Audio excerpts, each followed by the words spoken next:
kalau udah untuk urusan anak, kita tuh udah bunda gitu, udah kayak paling lengkap, mau dokter spesialis apa aja juga cukup lengkap. Aku pernah loh waktu itu, kenapa ya aku tiba-tiba teriak karena sekedar ini loh, tali pusat anak aku ininya kasanya copot.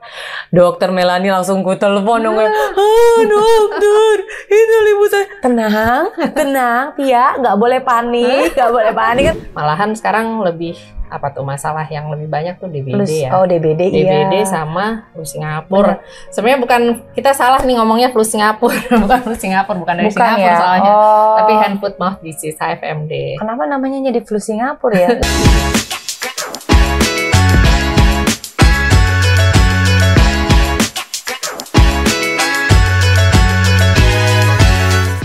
Halo, selamat sore sahabat Bunda. Saya Dr. Melani. Di sini akhirnya bisa menyapa kembali sahabat Bunda lewat podcast Bunda, podcast show RSA Bunda. Saya di sini nggak sendirian, pastinya ngapain juga sendirian di sini ya sore-sore. Saya kedatangan tamu spesial. Tada! Yeay, hai, ya. Assalamualaikum. Waalaikumsalam. Mantan atlet, Masya Allah, model, apalagi pemain sinetron, tapi sekarang yang pasti jadi istri dan ibu. Betul. Nah, itu ya peran nomor 1 ya. Iya, bukan mantan pasien dokter kan? Tetap ya, masih ya. Enggak lah, kita temenan aja. Iya. Kakakku, aku adiknya. Oke. Maunya. Gimana kabarnya? Alhamdulillah sehat, baik Dokter Melani. Okay. Jadi Dokter Melani ini jadi aku yang memperkenalkan. Jadi Dokter Melani ini adalah dokternya anak-anak aku. Dari pertama kali anak-anak aku lahiran ya. Dari sebelum lahiran. Nih masih hamil kan? Latihan menyusui. Latihan. Terus habis itu sampai melahirkan anak pertama, Kanaka, sama dibantu sama Dokter Melani. Terus anak kedua juga Kalundra, dibantu sama Dokter Melani. Sampai sekarang mereka besar juga ya. Kalau ada apa-apa masih ke Dokter Melani juga. Iya. Ya ngobrol lah ya. Iya. Kan bingung ya ibu-ibu ya. Benar. Tapi kan harus ada vaksin juga, harus lengkap. Ya. Terus yang namanya manusia ya pasti kan ada aja ya dok ya. Vaksin tapi kebanyakan udah beres kan. Alhamdulillah. Di 2 tahun pertama itu kan yang kita harus rutin, lalu lanjutnya kan palingan setahun sekali gitu. Jadi memang kita ketemu udah nggak sering lagi ya, cuman masih berhubungan lewat konsultasi-konsultasi gampang. Tapi tetap harus pada akhirnya untuk mendiagnosis kalau sakit segala macam tetap harus ketemu, harus datang langsung ke rumah sakit untuk diperiksa secara langsung. Betul. Gitu. Nah, Tia ini kan rumahnya memang jauh ya. Oh iya nih dari jadi Bunda jauh. Ya. Dulu deket di sini. Iya, jadi agak-agak gimana ya kalau agak lumayan effort gitu kalau sini. Jadi kalau ya mudah-mudahan anak-anak sehat-sehat terus ya. Tapi kalau memang udah benar-benar perlu banget ya, kalau aku sih kan nurut banget sama Dokter Melani. Kalau Dokter Melani tuh udah ngomong gini, datang ke IGD aja. Udah kayak gitu. Datang ke IGD aja. Oke dok, langsung ya. Kalau udah kayak gitu berarti udah penting datang, harus diperiksa ya dok ya. Iya, jadi kan memang ada kondisi-kondisi tertentu yang mengharuskan anak itu segera dibawa ke rumah sakit ya untuk diperiksa keadaan emergency. Tapi yang kita pengen tahu kenapa akhirnya Tia tuh walaupun jauh nggak ke rumah sakit yang deket rumah. Karena ada Dokter Melani. Gimana dong? Karena ada Dokter Melani, emang itu jawaban utamanya kalau anak-anak. Karena kan sebenarnya kalau di Bunda itu, Rumah Sakit Bunda Jakarta kan memang kalau untuk kita ya ibu-ibu orang awam ya, aku nggak tahu kalau di teman-teman yang lain gimana. Cuman aku dan beberapa teman aku, kalau udah untuk urusan anak, kita tuh udah bunda gitu. Udah kayak paling lengkap, mau dokter spesialis apa aja juga cukup lengkap. Karena kan kemarin kan juga anak-anak aku tuh kan kompleks banget ya nggak sih Dokter Mel? Kompleks banget. Dan aku dan tentunya suami aku tuh orangnya benar-benar sangat concern sama kesehatan. Jadi waktu itu pernah dapat referensi juga dari Dokter Melani waktu Kalundra kecil yang nggak mau makan, kita ke dokter lu. Ada di Bunda juga, harus terapinya di Bunda juga. Terus kayak Kanaka kemarin yang sempat pulang dari Singapura, ke dokter Rifan ya. Ke dokter Rifan itu harus dicek lebih dalam lagi parunya kan sempat kita cek ada TB atau enggak apa segala macam apa enggak gitu. Itu juga kan spesialis dokter parunya dokter Rifan. Waktu itu juga kita sunat Kalundra, ya kan? Infeksi saluran kemih juga waktu itu sama Dokter Amir gitu, ke Dokter Amir dan apa namanya juga waktu itu kebetulan yang anestesinya juga yang anestesi aku.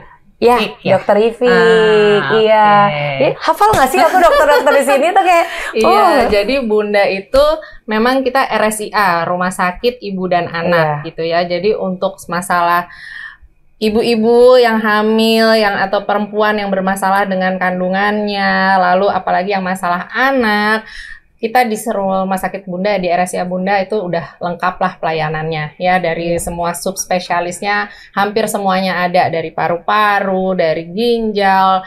Jadi kita kerja secara tim gitu. Mungkin pertamanya ketemunya sama general pediatrician kayak saya gitu ya.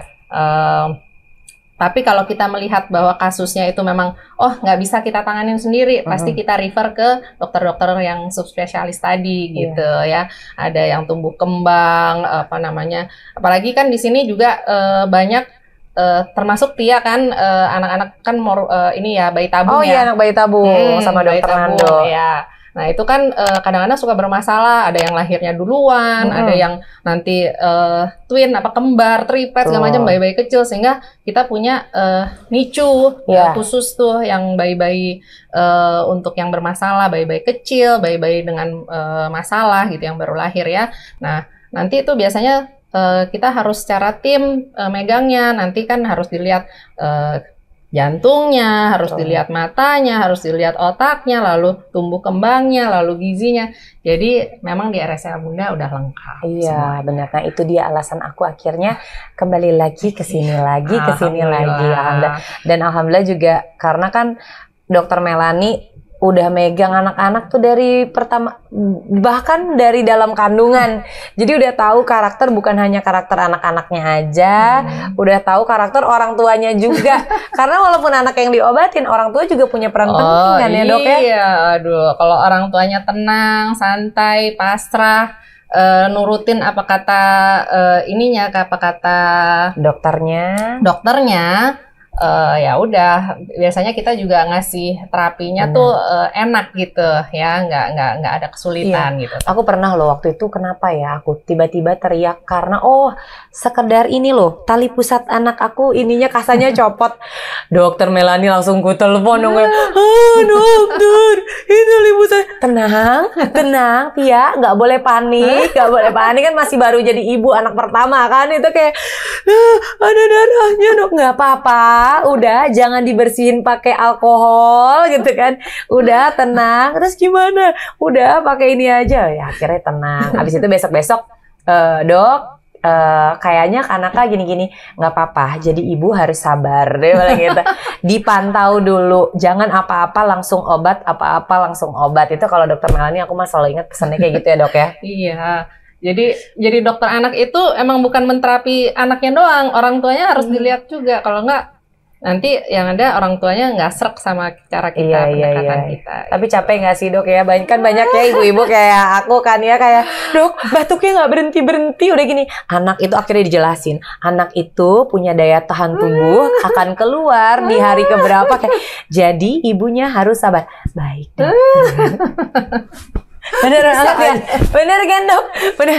Terus kayak oke, ibu yang sabar kayak gitu. Tapi ngomong-ngomong ya dok ya, kalau sekarang itu yang lagi rame untuk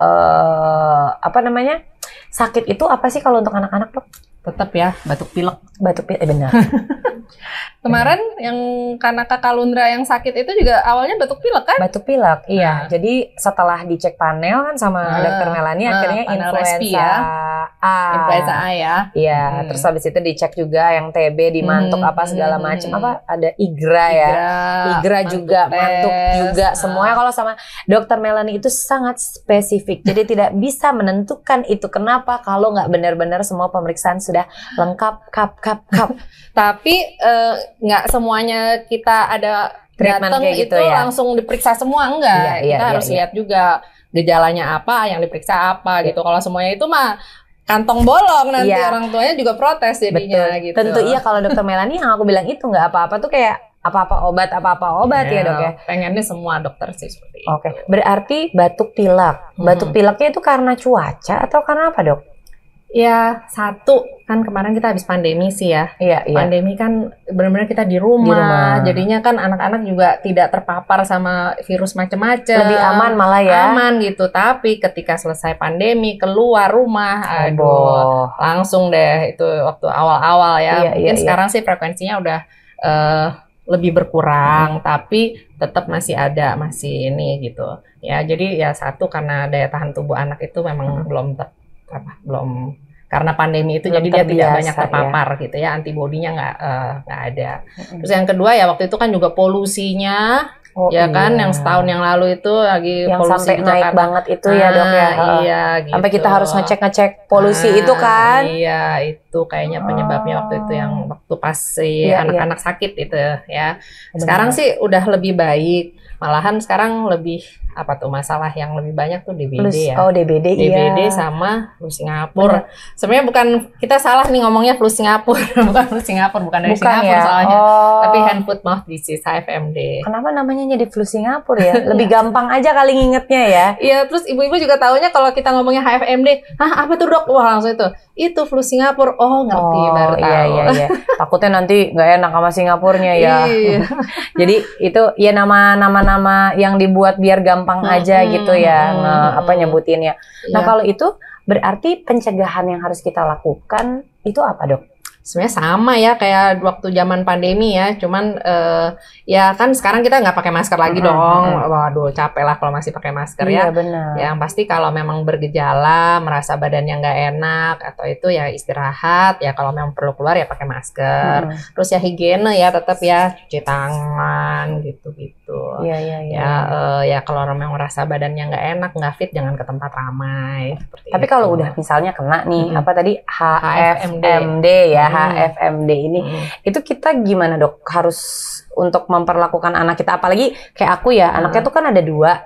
Nah apa tuh yang harus aku lakukan terhadap 2 anak ini? Satu batuk sama itu kan dua-duanya flu yang sakit ISPA, HFMD itu kan sebenarnya virus ya penyebabnya. Memang kalau virus itu gampang sekali menular kemana-mana gitu, tapi dia seharusnya sembuh sendiri. Jadi nomor 1 ya daya tahan tubuh anaknya itu harus dikuatin gitu ya. Ya harus istirahat, banyak cairan. Jadi HFMD itu kan kadang-kadang ibu-ibu tuh pada takut, aduh flu Singapura ya dok ya, aduh gimana nih dok gitu. Padahal sebenarnya dia penyakit virus biasa aja. Cuman yang ditakutkannya adalah kalau sampai anaknya nggak mau minum. Dia soalnya ada menyebabkan blister di tenggorokannya. Anak-anak jadi malas minum biasanya gitu. Itu yang kita takutin sakit gitu. Makanya harus diinfus kalau udah sampai sampai dia tidak mau minum. Tapi kalau anaknya masih mau minum, jadi nggak dehidrasi ya rawat di rumah gitu. Berarti bahayanya sebenarnya dehidrasinya itu. Makanya harus dipantau. Gitu. Makanya kalau dokter Melani selalu gini, anaknya masih segar, masih dok demam, ya udah tunggu aja. Gitu. Anaknya masih aktif, ya udah kalau anaknya aktif nggak kenapa-napa. Oke, baik dokter. Iya, pokoknya selama anaknya mau minum, pantau buang air kecilnya. Saya nggak pernah nekanin anak tuh harus makan kalau lagi sakit, gitu ya. Coba aja kalau kita sakit pasti nggak pengen makan, benar nggak? Ya, yang pokoknya harus makan mulu lagi dok, salah ya. Yang harus dipantau pokoknya cairan kalau anak sakit itu. Gitu ya. Jadi ya kalau HFMD itu ya nomor 1 cairan. Terus deh gitu ya sembuh sendiri tadi yang aku bilang. Jadi nggak butuh obat. Ada yang ngasih antivirus sampai itu nggak perlu gitu. Yang penting apa yang buat ningkatin daya tahan tubuhnya boleh tuh tambahan kayak suplemen vitamin C, vitamin D, zinc gitu. Ya paling itu aja. Sama yang untuk ngebantu supaya ngilangin rasa sakitnya.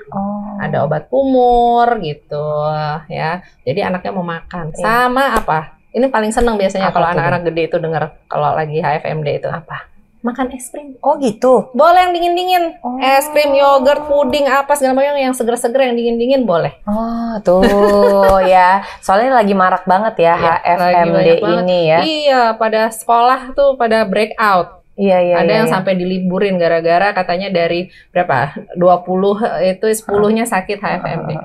Ini kalau aku waktu itu ini influenza A yang rame-rame waktu pas kita dari Singapura ya. akhirnya mau tanding taekwondo nggak jadi ya kan, kesana ke dokter akhirnya kayak udah balik lagi ke sini, cepet-cepet balik sini, langsung pesen rumah sakit, langsung kayak dokter Melani tolongin anak aku. Akhirnya ternyata satu sekolah, nggak satu sekolah sih, satu kelas itu hampir setengahnya itu tuh ada influenza A kalau nggak salah. Kalau untuk penyakit influenza yang memang udah ketahuan penyakitnya itu influenza A atau B, itu dia dapat antivirus, cepet langsung perbaikannya. Oh, itu baru dikasih antivirus. Baru dikasih antivirus. Oke. Gitu ya. Tapi kalau selain itu kayak ISPA yang biasa itu yang penyebabnya virus juga, tapi ringan. Jadi nggak perlu antivirus. Gitu ya. Jadi dan juga yang pasti nggak perlu antibiotik. Nggak perlu antibiotik. Ya, kalau antibiotik diberikan kalau jelas penyebabnya adalah bakteri, gitu ya. Tapi kalau kayak ISPA biasa yang penyebabnya virus nggak perlu, kecuali sudah jelas penyebabnya adalah influenza A atau B, dan itu bisa diperiksa, ya termasuk didiagnos. Kemarin kan panel respi ya, panel respi itu yang banyak, memang agak mahal sih itu. Tapi sekarang udah ada yang cuman khusus, jadi pemeriksaannya nggak selengkap itu, langsung tapi periksanya influenza A, influenza B, dan COVID. Oh, gitu. Kalau kemarin kita masih yang penuh, lengkap, belum ada waktu itu. Oke, jadi sekarang bisa lebih ekonomis ya, gitu ya. Karena udah ketahuan, penyebabnya apa, makanya harus dicek dulu ya ke dokter dulu. Spesialis anak kalau anak-anak, kalau dewasa ya berarti dokter. Itu masuk ke dewasa juga influenza A? Bisa. Nah, dan untungnya lagi influenza itu bisa dicegah. Jangan lupa vaksinasi. Betul. Vaksinasinya harus tiap tahun. Tapi vaksin pun juga belum tentu abis itu nggak kena influenza juga kan dok? Nggak, belum tentu. Tapi paling nggak parah, ringan. Kan gitu. Sistem prinsip vaksin itu nggak pernah 100% perlindungannya gitu ya. Ya mungkin 90 berapa persen gitu. Sisanya ya kalaupun sakit nggak berat. Oke. Nah sama satu lagi tuh DBD ya dok ya, yang lagi rame juga ya. ART aku baru aja selesai DBD. Langganan dok ya, aku juga. Virus juga itu penyebabnya. Virus beda lagi. Virus tapi yang ditularkan oleh nyamuk. Iya, jadi digigit nyamuk gitu ya. Itu juga virus. Obatnya apa? Balik lagi. Cairan. Betul. Gitu ya. Jadi